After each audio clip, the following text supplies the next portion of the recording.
It is everywhere. It fills our homes, illuminates our streets. Where there is light, there is the presence of God. Even in the darkness, His love comes through. It gives without measure and goes the extra mile. It endures forever. It is like no other. Truly, there is no love greater than a love like His.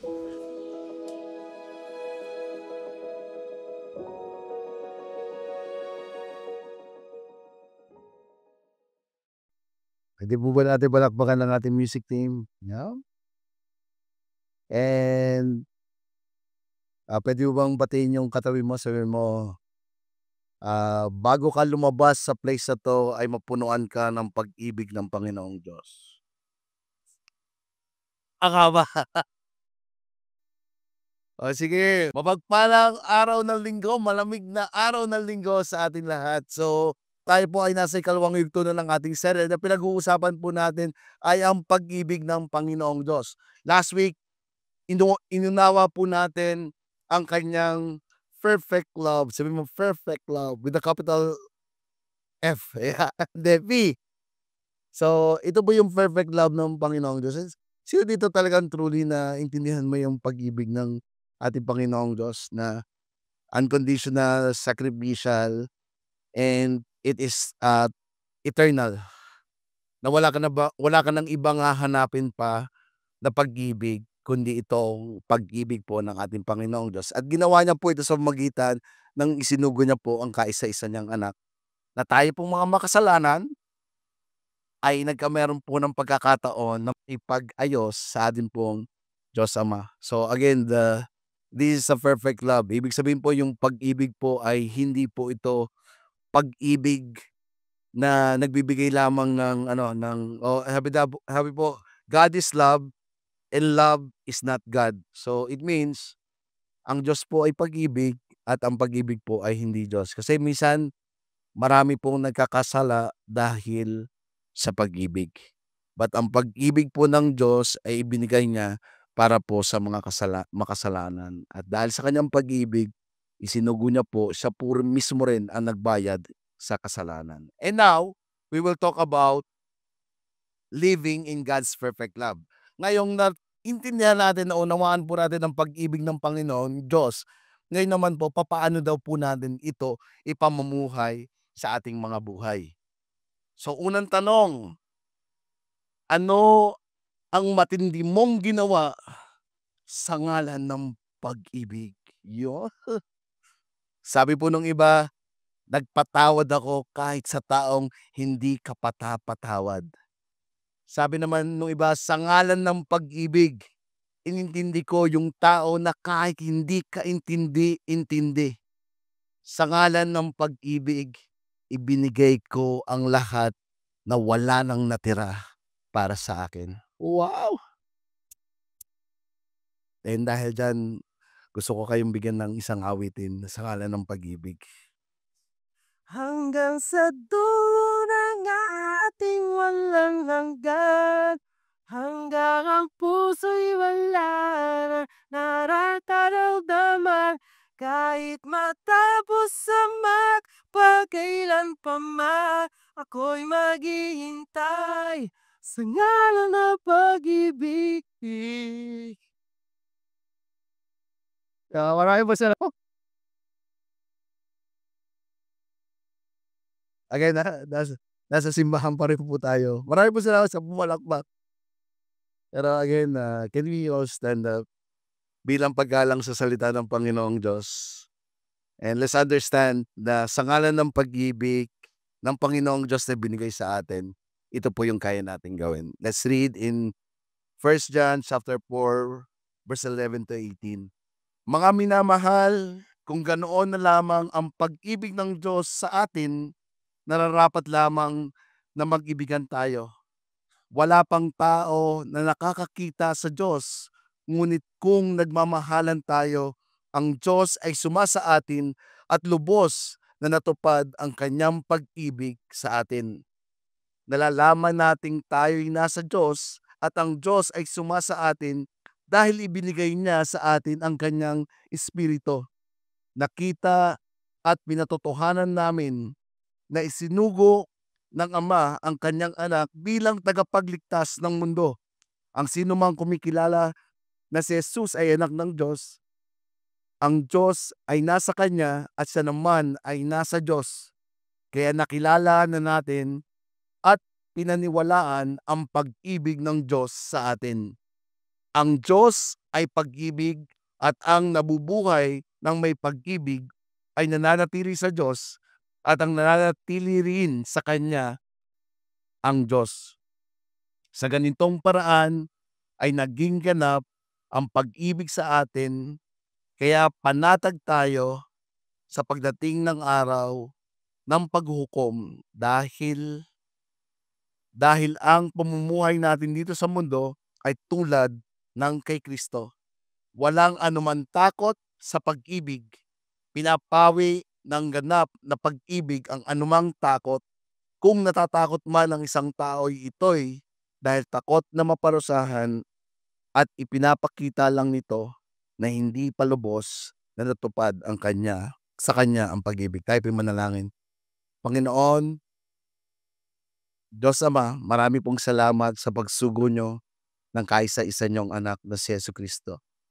Panginoong Jesucristo, marami pong salamat for loving us, that you are willing to sacrifice your life so that all of us will receive your forgiveness.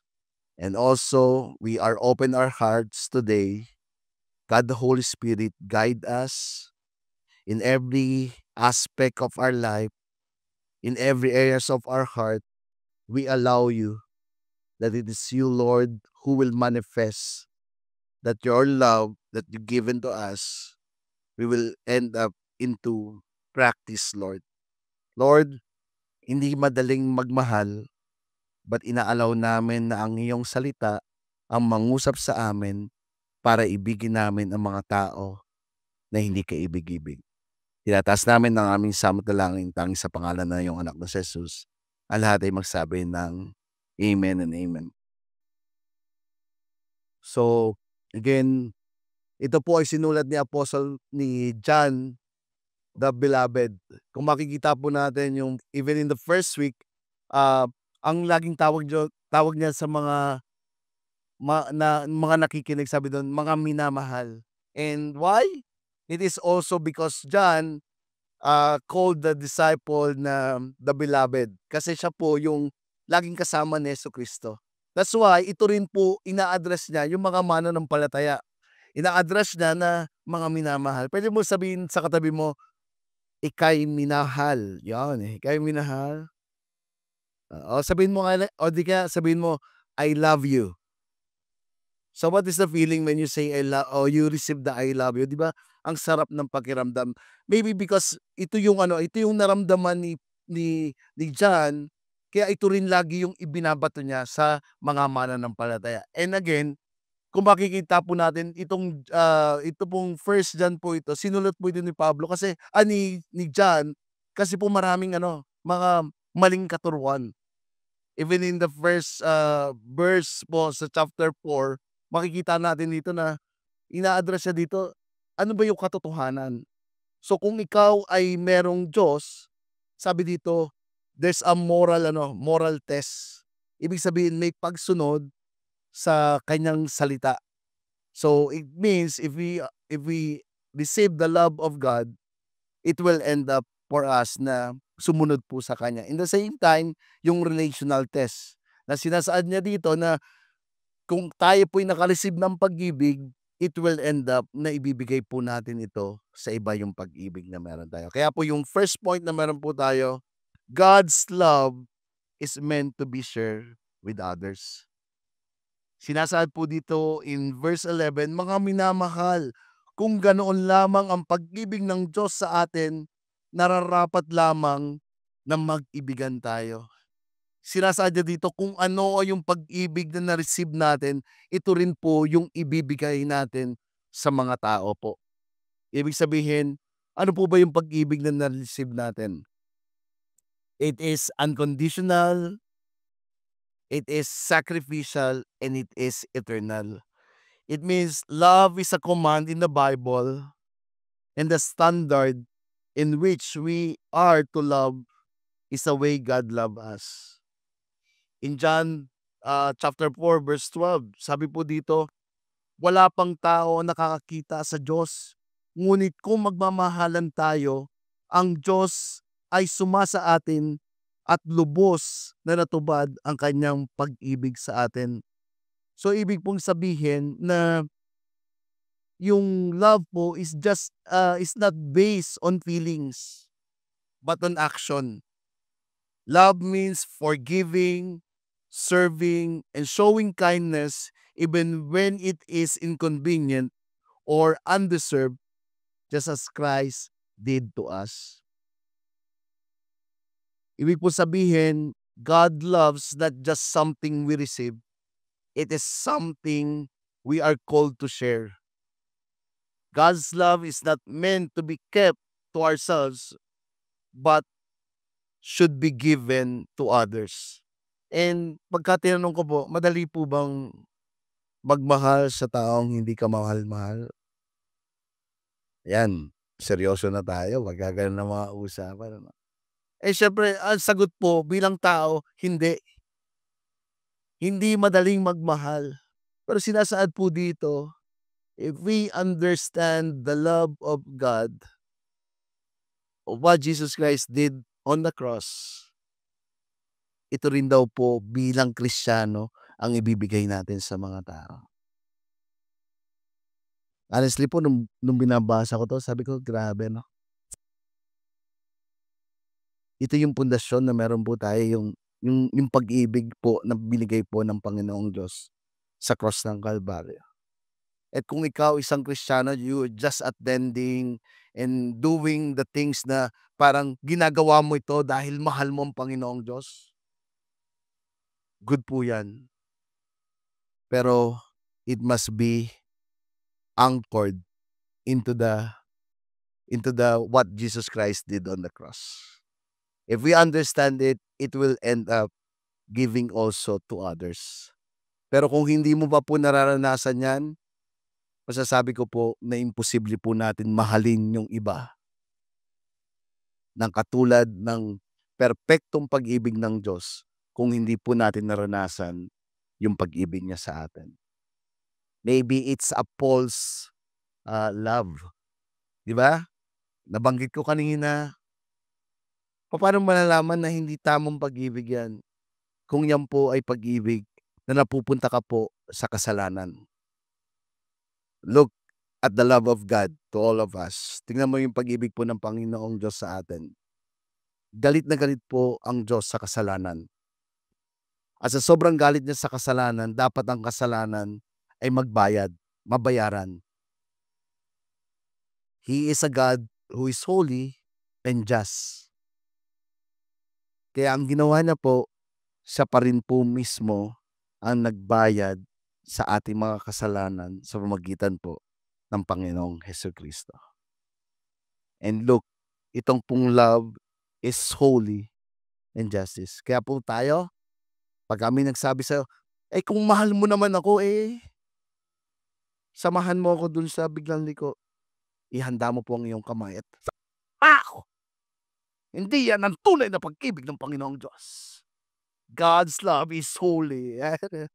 Ay, sabi natin, and when we look in the perspective of God's love, it will end up also that we will live a life who is holy into the Lord.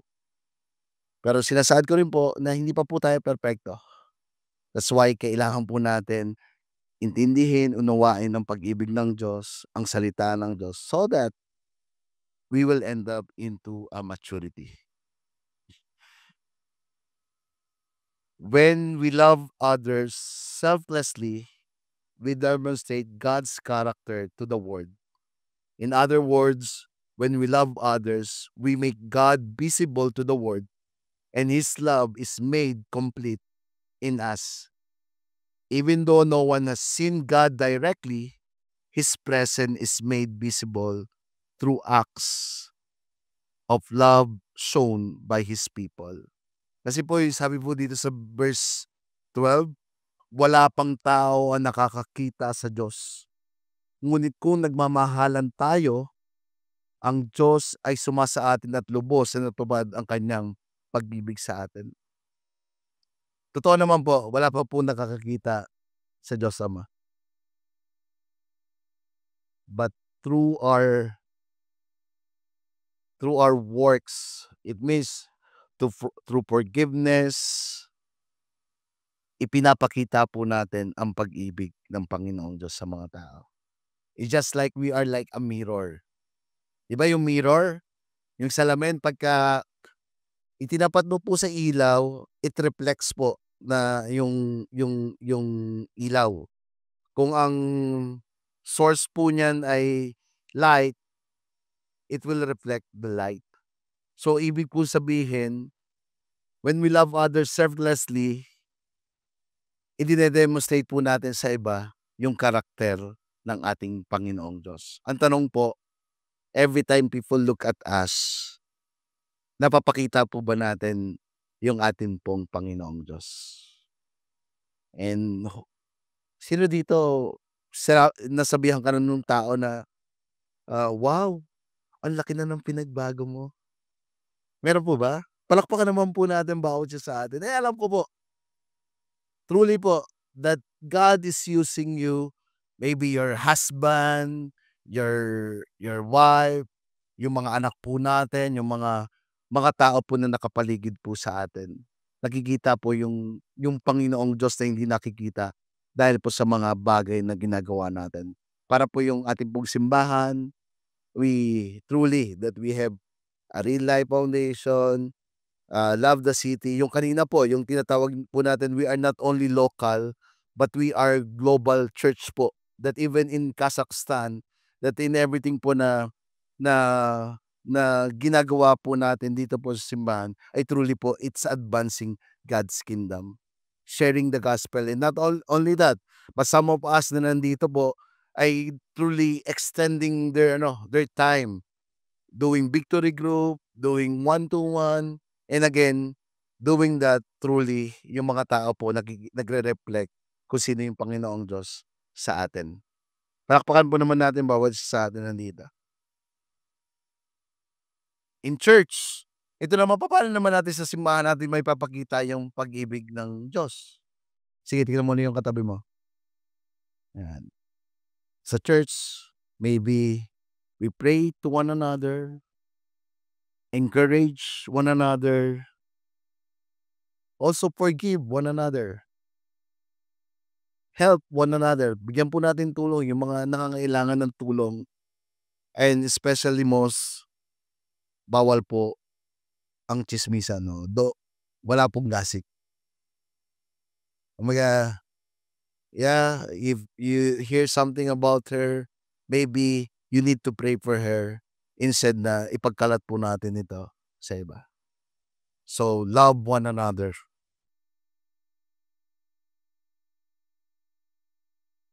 Again, tanong ko ulit, madali po bang magbigay ng pag-ibig sa hindi kaibig-ibig? Kaya po sinabi po dito, maunawaan po muna natin yung pag-ibig ng Panginoong Diyos at ito po ay maisa sa buhay natin at may bibigay po natin sa iba. It is not easy to love. But if God is the source of our love, we can give love to others. Kaya po yung verse 13, mahalaga po ito. Hindi niya po tayo binigyan lamang ng mga do's and or don'ts. But sinasabi niya rin po dito, binigyan niya po tayo ng katulong, assurance na pwede po natin gawin yung pag-ibig sa iba by sending God the Holy Spirit in us. 1 John 4 verse 13 to 15. Nalaman nating tayong nasa Diyos at ang Diyos ay sumasa atin. Dahil ibinigay niya sa atin ang kanyang Espiritu, nakita at pinatotohanan namin na isinugo ng Ama ang kanyang anak bilang tagapagligtas sa mundo. Ang sinumang kumikilala na si Jesus ay anak ng Diyos, ang Diyos ay nasa kanya at siya naman ay nasa Diyos. Kumbaga yung pag-ibig po ng Diyos ay hindi lang po siya feelings, but meron pong garantiya na relasyon proven by giving us the God, the Holy Spirit. For some of us, nung tinanggap po natin ang Panginoong Jesus bilang Panginoon tagapagligtas, yung God, the Holy Spirit po sa atin ay na-birth po at siya po ay namuhay sa atin. But for those na hindi, nung time na hindi mo pa tinatanggap si Jesus bilang Panginoon tagapagligtas, di ba? Parang ang kasalanan natural lamang. Parang nung hindi ka pa naman, nung hindi mo pa naman ina-accept si Jesus, parang ang kasalanan ay natural lamang na ginagawa mo. Hindi mo na nga kailangan katayin yung, "Oh, tukso, layuan mo ko." O parang nabago yung boses ko, kanina maganda. Namalat lang, namalat lang. Di ba nung tayo parang kung nasaan ang kasalanan, nandun din po tayo. But when that time you receive Christ as Lord and Savior for your life, truly nagkameron po ng conviction po tayo. Na every time pinapaalalahanan po tayo, nire-remind tayo, gina-guide tayo, and even there's a time na nire-rebuke po tayo ng Diyos na banal na Espiritu. Romans 8:15-16. At ang Espiritu na tinanggap ninyo ay hindi kayo inalipin upang muling matakot, sa halip ginawa kayong mga anak ng Diyos. Ngayon, sa pamamagitan ng banal na Espiritu, matatawag na ninyong Ama ang Diyos, at ang banal na Espiritu, ang ating Espiritu na parehong nagpapatunay na tayo'y mga anak ng Diyos. God gave us His Holy Spirit so we can rely on Him for love. So kung nahihirapan po tayo na magmahal ng mga taong hindi kamahal-mahal, sabi po dito, binigyan po tayo ng ating Panginoong Diyos, ng Diyos na banal na Espiritu, na pwede po tayong mag-rely ng pag-ibig natin na ibibigay sa iba sa pamamagitan po niya. Galatians 5:22-23. Ngunit ito ang bungang makikita sa taong namumuhay sa kapangyarihan ng banal na Espiritu: pag-ibig, kagalakan, kapayapaan, pagtitiis, kabutihan, kagandaang loob, katapatan, at kahinahunan, at pagpipigil sa sarili. When the time we receive the God, the Holy Spirit, meron daw pong prutas. Or sabi po sa English version, but the fruit of the Spirit, hindi po fruits, but fruit with a capital P, hindi ko, capital F. Ibig po sabihin, nung na-receive po natin ng Diyos na banal na Espiritu, meron po itong bunga. At ito daw po ay love, joy, peace, patience, goodness, kindness, and self-control. So hindi lang po ito isa, but one package po na nasa atin na po when we receive the God, the Holy Spirit. So sino pong number one benefactor ng ating pong God, the Holy Spirit? Unang-una po yung mga mahal natin sa buhay. Kanina nandito yung asawa ko at anak. Sabi nung ganun ko. Sabi ko, bibigyan kita ng 100. Tawa na siya. Pero what I point? Gusto po natin ma-test natin na truly ba tayo ay puspos ng banal na Espiritu o tayo ay nakakonekta sa Panginoong Diyos? Tanungin po natin yung mga mahal natin sa buhay. Yung mga nakasurround po sa atin. Kasi po dito sa sa unahan, pwede ko po kayong bulahin. Pwede ko po sabihin na ako ay mabuting tao. Pero sino pong mas nakakakilala sa akin? Yung akin pong mga anak, yung akin pong asawa. That even in my life po, hindi po ako perpekto. And sino po dito perpekto ka na? Salamat at hindi pa po tayo perpekto. Kasi kung perpekto na po tayo, baka nandun na po tayo sa langit. That's why we need to rely in the God, the Holy Spirit. There's a benefactors po when we rely in the Holy Spirit. Those people who surround us. Sino naman dito natetest yung God, the Holy Spirit na meron tayo, yung prutas mo? Kanina pinaalala ko sa inyo yung sinong number 1 magbe-benefactor nito or mag-benefit. Asan yung si Chester? Yung mga tao po nakasulatan. Pero sino naman yung nagte-test? Tanong ko, sino dito lagi natetest ang fruit of the Spirit mo? Sino yung taong yon? Ayun. Sabihin mo, isipin mo yung pangalan ng tao, sabihin mo, "Salamat po Panginoon sa taong ito." Yon. Alam mo kung bakit po?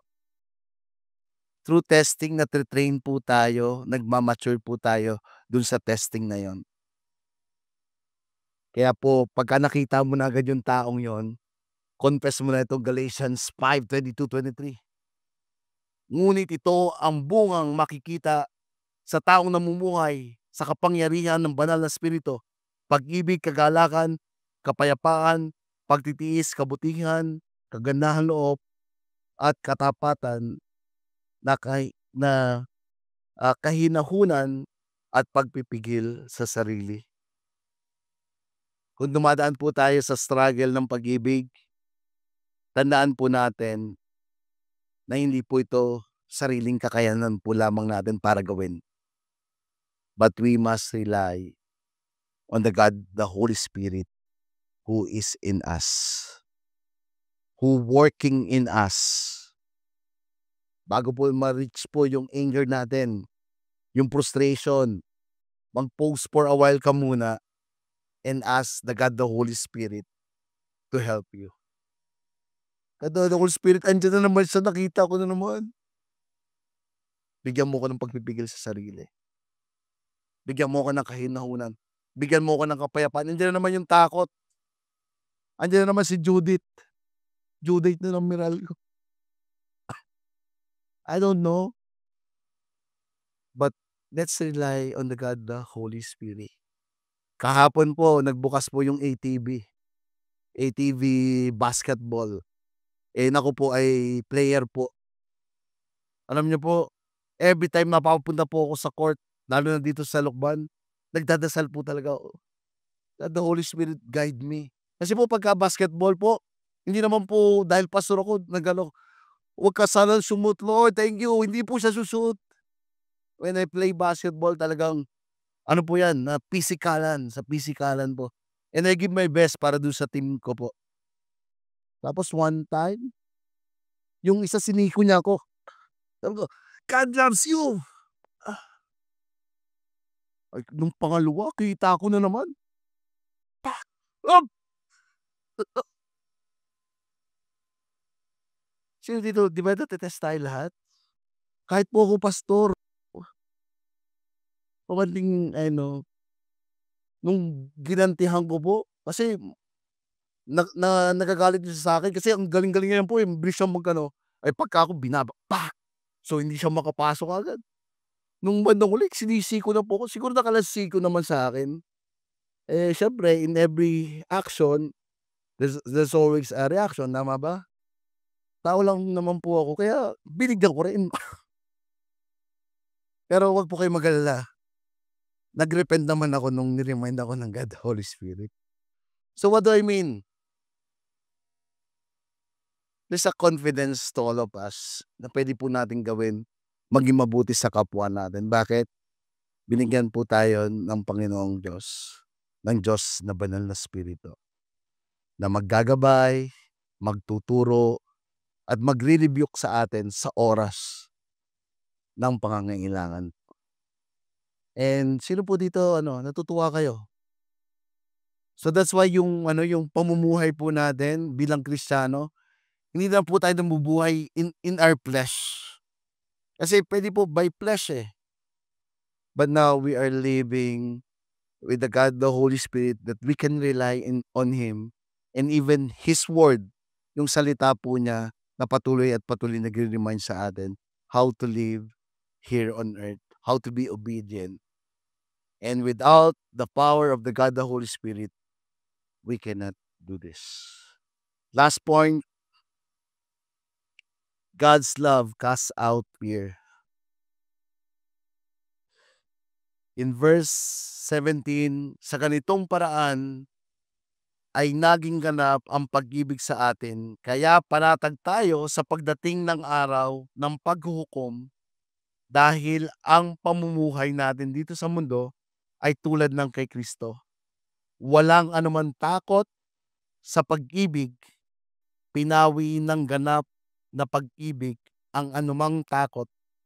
Kung natatakot man ang isang tao, ito'y dahil sa takot na maparusahan at ipinapakita lang nito na hindi pa lubos na natupad sa kanya ang pag-ibig ng Diyos. Kung tayo daw po ay na-receive na po natin ang pag-ibig po ng ating Panginoong Diyos sa pamamagitan ng Panginoong Hesukristo, sabi daw po, wala na pong takot sa bawat isa sa atin. At kung tayo po nakakaranas na, sino po dito nakakaranas kayo ng takot? Maybe in your health, maybe in your business, maybe in your relationship, or maaari minsan doon sa future nung mahal mo sa buhay. Or maybe your future. Sabi po sa Bible, ang pag-ibig po ng Panginoong Diyos ay sobrang laki para po yung takot na meron po tayo ay matanggal. In the name of Jesus, I pray that the fear that we have today, it will be removed. At sabi po dito, yun po ang pag-ibig ng Panginoong Diyos na pwede niya pong tanggalin yung takot. In verse 8, walang anuman takot sa pag-ibig. Pinapawi ng ganap na pag-ibig ang anuman takot. Kung natatakot man ng isang tao, ito'y dahil sa takot na maparusahan at ipinapakita lang nito na hindi pa lubos na natupad sa kanya ang pag-ibig. So in verse 7, sinasaad dito na nung tinanggap natin ang Panginoon, o in verse 17, na yung takot daw po dapat should be removed into us. Sabi po ni Pablo, ang mamuhay ay kay Kristo, ang mamatay ay isang katakumpayan. Para kay Pablo, yes, dito sa mundo, I will continually fight the good fight of faith. Lalaban ako ng may pananampalataya sa Panginoong Hesukristo. Lalaban ako na 100% I will follow Jesus. But in the time of my death, ito ay isang katagumpayan. Sino po dito natatakot tayong mamatay? Huwag po tayo matakot mamatay. At wag naman. Pero the perspective of this, those who receive Christ as Lord and Savior of our life, there's assurance na may nag-iintay po sa atin na reward. At ito po ay yung langit. Again, we are saved by the grace of God. And truly, through Him, we can receive this eternal life. Sabi po sa Romans 6:23, for the wages of sin is death. Tama naman po, kung ikay hindi mo pa kilala si Kristo, matakot ka. Dahil ang kasalanan ay may kabayaran. At ang kabayaran nito ay mapupunta ka sa impyerno. Buti na lang, hindi po doon natapos. Sabi doon, but the free gift of God is eternal life through Jesus Christ. Sino po dito tinanggap mo na si Kristo bilang Panginoon tagapagligtas sa iyong buhay? And that scripture tell us, but the free gift of God is eternal life. So do not fear. Anong takot na yan? Hindi po yan galing sa Diyos. Pero ang galing po sa Diyos ay kagalakan, kasiyahan na ibinigay niya po sa atin. When is the last time kailan naramdaman mo pa ba tanda mo pa ba nung unang tinanggap mo ang Panginoong Hesus bilang Panginoong tagapagligtas na meron ka? Ako every time po magse-share po ako ng gospel, lagi kong tanong, anong pakiramdam? Lagi sasabihin, Ang gaan, ang sarap. 'Di ba yung, ang gaan-gaan sabay gano'n. 'Di ba yung, I don't know, makikita mo talaga yung pure joy dun sa taong kausap mo. Kanina lang po, ito, yung, may kausap po ako kanina, when you look into their situation, hindi pa po nasosolusyunan yung problema na meron po sila. Pero alam mo po yung mga ngiti sa kanilang mga ano, mga mga labi, andun na yung ngiti na parang for them, when they ask for her, nung nakilala niya ang Panginoong Diyos, truly tuwang-tuwa siya. There's a fellowship of believers na parang sapat na ang pag-ibig ng Diyos. Ikalwa na lamang kung maa-answer yung kanilang panalangin. So what do I mean? There's a joy of being a disciple of Christ. There's a joy being a follower of Christ. So again, balik ako dun sa tanong, sino po dito natatakot? Ano man po yan, hindi po yan galing sa Panginoong Diyos. Sabi po, love casts out fear. Ang tunay pong pag-ibig ay nagtatanggal ng takot. Can we all stand up? God love is greater than your past mistake, present struggle, and future uncertainties. Again,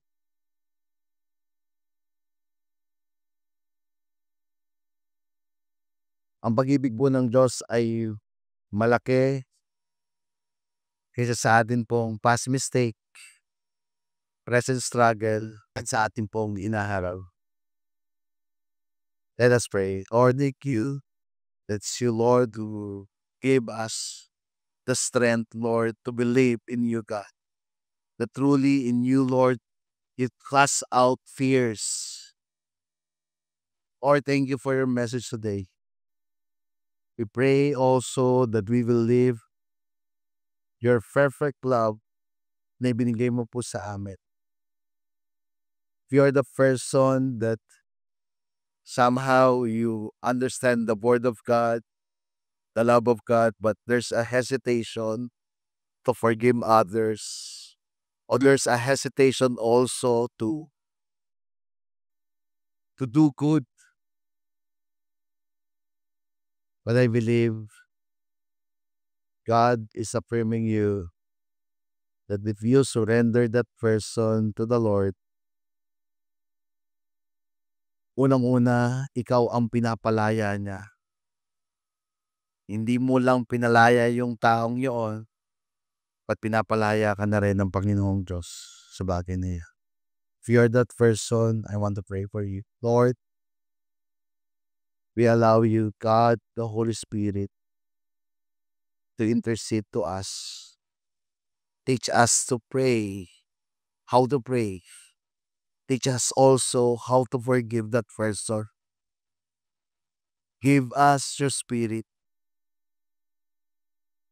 that there's a fruit, Lord. Love, joy, peace, patience, goodness, kindness, even self-control.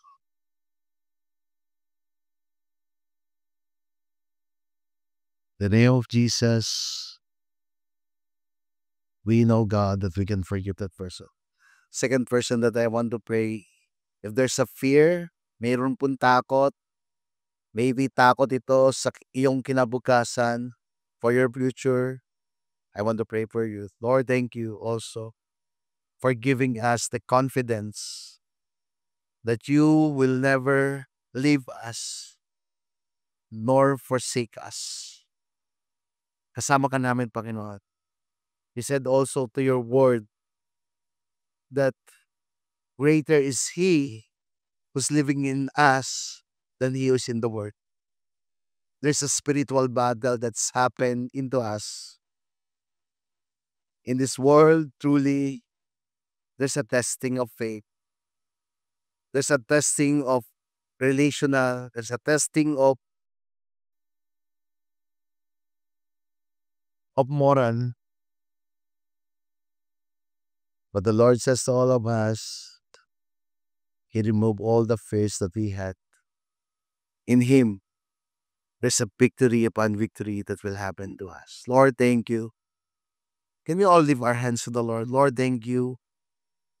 We are lifting our hands. We are surrendering it to you, Lord. And Lord, we ask you, God, the Holy Spirit, that we will make room to you, God.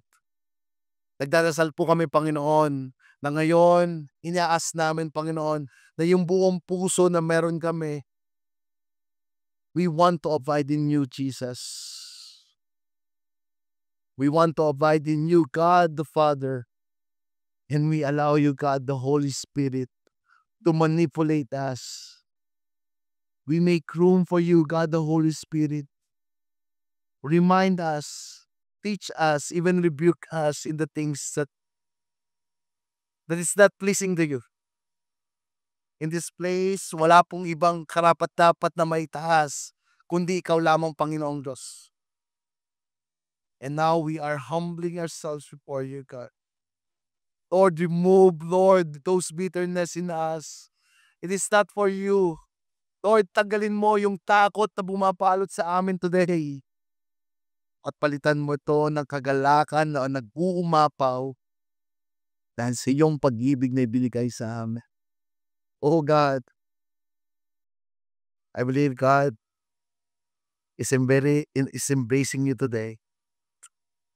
Feel the presence of God. Feel it. Lord, thank you. This is our desire. Our desire is to be with you, Jesus. Lord, we pray, God, na yung pag-ibig na ibinigay mo sa amin ay hindi namin malimutan. Pagpatuloy na ito'y umaapaw sa amin, Panginoon, so that we can love also others. So we can live the love that you gave us. Lord, thank you for your love. Let's sing this song.